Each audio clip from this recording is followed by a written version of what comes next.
exciting day, and we're so happy to be able to bring this to everyone watching from home, because not everyone can make it down to Clover Point, and we know people watch from all over the Pacific Northwest, all over Vancouver Island. So great to be able to have this live stream so you can see what it's like right here on the front lines of Swiftsure, not just watching from shore, but also the vantage point from the boat. And we also have a very neat shot of a camera on the winner from last year, Zvi, Nigel's boat. I actually interviewed Nigel on our weather forecast on CHEK News at 6 yesterday. So he is one of the 2 fastest boats entered in the competitions.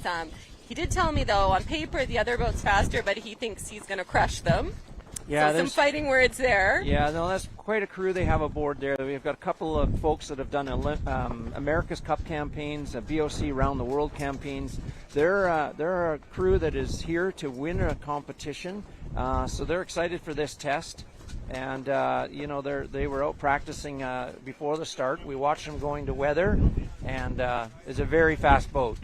They will see when they turn the turning mark and winds like this over 25 knots of boat speed, which is a lot of speed. But right now they're headed to the bank, headed to Race Rocks. I'm seeing an image of onboard Zvi as well, which is just fabulous. You see the crew working hard there, getting that boat going as fast as possible on their way. Yeah, this is the boat we were talking about, one of the fastest boats in the race, the winner from last year. They can go up to about 60 kilometers an hour at peak speed. They said in a race to Hawaii, that was the fastest they went, although they're not expecting conditions here to help them go that fast today, but certainly conditions are blowing on the water. We are looking at high winds right across Juan-de-Fuca Strait, particularly at the western entrance to the strait, where these boats have to pass through before they can go out and turn around. And then also here by Clover Point, pretty blustery conditions as well. And we're getting ready for our second race, the Cape Flattery race. So tell us a little bit about that. Zvi is beating past over the line right now, past the committee boat. And the committee boat's the one side of the start line with the orange flag there. So you can see that's one end of the start line. And so they've figured, and this is a very seasoned crew, that is the right place for the current, the right place for the wind, and they've chosen that side of the start line. And they're off again ahead of the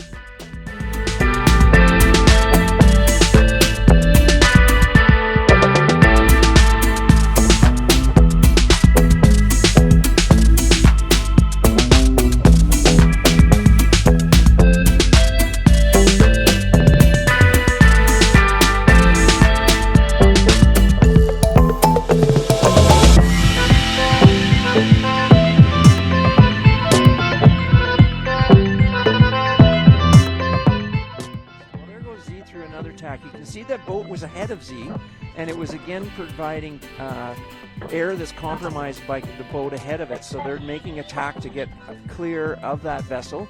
They're clearly one, if not the fastest boat, so they know they can sail past them. Right. So they're making maneuvers to get into clean air and sail out and ahead of them. So be up ahead.